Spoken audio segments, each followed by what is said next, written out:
One of the main goals of Frieren's current journey is to reach Orele, a place where she could speak to the souls of her departed friends again, such as Himmel. Yet, in the Monument of the Goddess arc, the opportunity arrives sooner than expected. This video will contain spoilers covering the entire arc, specifically chapters 107 to 119.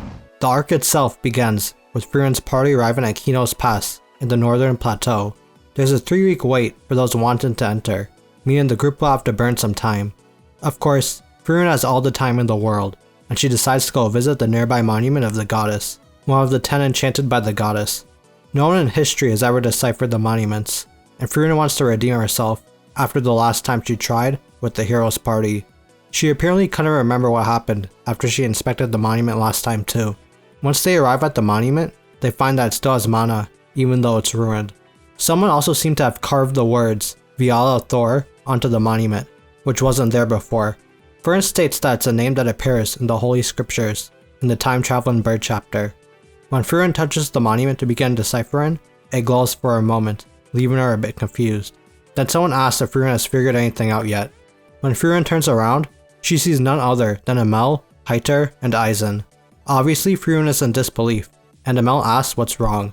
Frieren doesn't get what's happening and goes to touch Himmel to see that he's real. Himmel is only 23 at this point, meaning this is 53 years before Himmel died, and 7 years after the hero party started their journey. As the group heads back, Frieren begins to accept that she's traveled back in time, where nothing about the goddess has been unraveled yet. Touching the monument again did nothing, so Frieren has no idea how to get back to the present. When Himmel asks Frieren to cast a locator spell to find a shortcut to the main road, Frieren says it would be faster to just fly up, before remembering that flying magic hasn't been invented yet. She has to be careful with the spell she casts too. Once they're on the main road, they find dead Imperial soldiers, who seem to have fallen from the sky, before a demon appears behind them, commenting how Frieren touched the monument, and must be the one behind the space-time meddling. He reveals himself as Zart, the Remnant, who serves Grassam the Miraculous. Himmel attempts to blitz Zart, but he disappears before touching Frieren, teleporting her high above the clouds. Frieren doesn't remember encountering Zart before, and the other problem is that she can't reveal her flying magic and risks revealing it to the demons, which could change history forever. For now, she assists Himmel by firing an attack from mid-air at Zart before attempting to slow her fall, which he does. Together, the party manages to push Zart into a corner, leading him to teleport a part of a mountain over them. Seeing no other way, Frieren makes the group promise to not say anything before she unleashes a powerful spell to destroy the mountain. Zart does realize it's a spell humanity doesn't yet possess, but Frieren kills the demon before he could pass the info on. Later that night, Frieren explains to the group that she is from 80 years into the future. After what they saw earlier, the group believes Frieren pretty easily. Heiter is quick to ask the big question: did they defeat the Demon King? Before Frieren can answer, Himmel states that it shouldn't matter. Heiter believes otherwise. He figured they failed and asks if they at least left any mark on history at all. Himmel questions what Heiter has to gain by asking that. Would he just back down from challenging the Demon King if he knew they couldn't defeat him?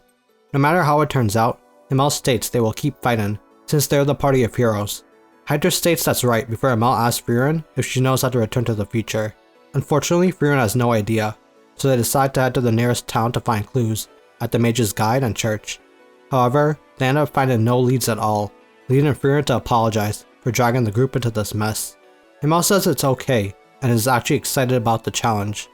After exploring the tavern at night, Himmel ended up getting them hired as bodyguards for a merchant. During the escort, Heiter asks if Frieren is still traveling. Frieren says yeah, but can't say that she has a party since it could affect the future. However, Frieren does state Heiter and Aizen have done a good job, subtly referring to Fern and Stark. As for Himmel, he was her encouragement, which makes him happy to hear. Making all those statues with those time-consuming poses was all completely worth it. Then they send some enemies approaching before Himmel blocks an attack with just a scabbard for his sword. Of course, the hero party is so OP that they just end up off-screening most of the ambushers. Like Aizen can literally just stand there and tank arrows, breaking them. Afterward, Frieren is reminded by how much he missed the group interactions, and Himmel commends their teamwork, leading Frieren to thank him, as they were the ones who originally taught her about teamwork. Even though they still haven't found any leads, Himmel still enjoys these side quests, yet he does wish that there were at least some written records. Heiter suggests that they could find some in a monastery. Since monks train by copying manuscripts, it helps lead to old literature and myths being passed down. They end up learning that there's one nearby, but it's built on the edge of a cliff, designed to help monks learn to live in extreme environments. The group ends up spending some time climbing up. Himmel's pretty excited all throughout, and Himmel explains that Himmel has been like that since they were kids. Frieren had forgotten that Himmel and Himmel were from the same town. Himmel was always upright, while Himmel was a contrary child. Himmel has always proven Himmel wrong, yet in the back of his mind, Himmel thinks defeating the Demon King is impossible. He does begin to say that Himmel might be able to bring peace, but stops himself knowing they shouldn't discuss the future. Himmel may not believe in himself, but he has faith in Himmel, the hero. Unfortunately though, they end up finding nothing in the monastery, and go back to searching through villages in the difficult terrain of the northern plateau. Their luck ends up coming in a surprising form when Himmel gets drunk at a bar. The barkeep there remembers how a long time ago, a group of adventurers discussed the ruins of a city from the age of the unified empire deep in the forest. The cathedral there may have some information, leading to the group dragging the drunk Himmel with them to that location. However, they find an abyssal dragon at the top of the bell tower, seem to have claimed the area as its own. The dragon fires a blast directly at the party, but it's blocked by Frieren's defensive spell. Himmel then comes up with a plan to defeat the dragon, which they execute flawlessly. With the dragon slayed, Himmel heals Himmel, and they banter a bit. Frieren can see that they haven't changed, but Himmel points out that Frieren seems more insightful. Frieren explains that's due to the advancements in magic, and that she has an apprentice now. Yet, Frieren still finds herself being chewed on by a chest later on. Once again though, they find nothing and continue to keep searching through other villages, until they find Kaisel the dwarf blacksmith, who's over 100 years old. Kaisel has heard plenty of Himmel the hero, and praises him. As for the monument, Kaisel does recall that there were a couple books about the goddess at the chief's house of his old village. In exchange for sharing the location, the chief requests to look at Himmel's sword. Himmel points out that the sword is a replica, and it turns out Kaisel was the one who forged it. Kaisel is proud that the replica has done so much for Himmel, and wants to repay the hero by giving him a better sword. However, Himmel states that sword is his partner, and he'll wield it till the Demon King is defeated. Kaisel just sharpens the sword instead, before leading them on the path to his old village. They end up being chased by monsters at the village, and the dragon even tosses Eisen away. Of course he's fine, and they decide to take a stealthier approach instead to the house. The dragon catches them though, causing the group to run and split off. Himmel and Himmel run to a building, which reminds them of the orphanage they grew up on, and they reminisce on the old times, like with Himmel having an attitude, but also being the first person to hear Himmel say he'll be a hero. Himmel apologizes for saying that Himmel can never become a hero, and will always be a fake. His only regret is not having more faith in Himmel back then since Himmel was his best friend. Himmel is grateful to Himmel though, as it gave him the motivation to prove Himmel wrong, since he hates losing. At least now, Himmel completely believes in Himmel. Then after the dragon gets off-screened, the party finally finds a record of the monument of the goddess. The spell to return back is found in the time-traveling bird chapter of the scriptures. Only about 3% of the goddess's total magic has been revealed by priests throughout history.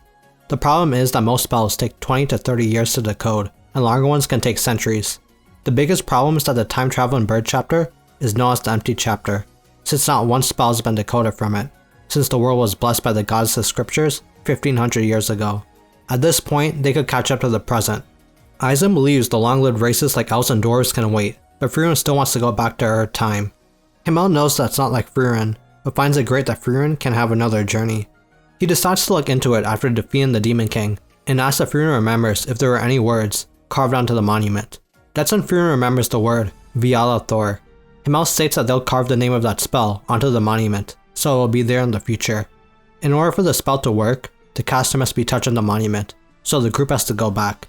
Meanwhile, the great demon Solitaire herself is at the monument, with a few other powerful demons, hoping to force Frieren to share her knowledge of the future. The Demon King believes someone has traveled from the future to this era. Rasan figures it's Frieren, and wonders if this has anything to do with Charlotte's plan, a plan that should bring the demons prosperity 1,000 years from now. Raval is just there for a good fight, while Tote leaves because she doesn't care about the Demon King or the survival of their race.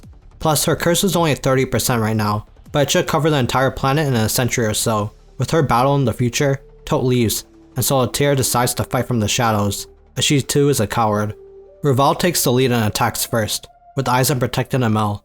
Frieren also recognizes the swords as Solitaire's, but they don't get to run too far, as Grassam reveals himself. Frieren knows his hypnosis magic is trouble, but isn't able to do anything about it in time. When Himmel opens his eyes, he is greeted by Himmel, who's in a suit and tie, just like him. Apparently, they defeated the Demon King, and now they're at Himmel's wedding, with his bride being none other than Frieren. That's the power of Grasam's magic, making the happiest dreams become reality, even if one has given up hope. The goddess's divine protection seems to protect Himmel somewhat, but he's unable to wake Himmel up. On the other hand, Aizen and Raval are having an epic clash while Himmel tries to hold Grasam off. In the illusion, Himmel stops Frieren from kissing him, and then they both discuss the spell, which Frieren is certain was casted by Grasam. In her reality, Himmel wasn't defeated by an illusion, and she has him locate a sword and start attacking by chasing any hint of unnatural sensation and the movement of wind that cuts through air. When Grasam attempts to place Himmel in an even deeper illusion, Himmel uses a spell to give Himmel an opening to cut an arm off. This frees Frieren from the illusion, and Himmel is also determined where Solitaire is hiding. Himmel then tells Frieren to run while they hold the demons off.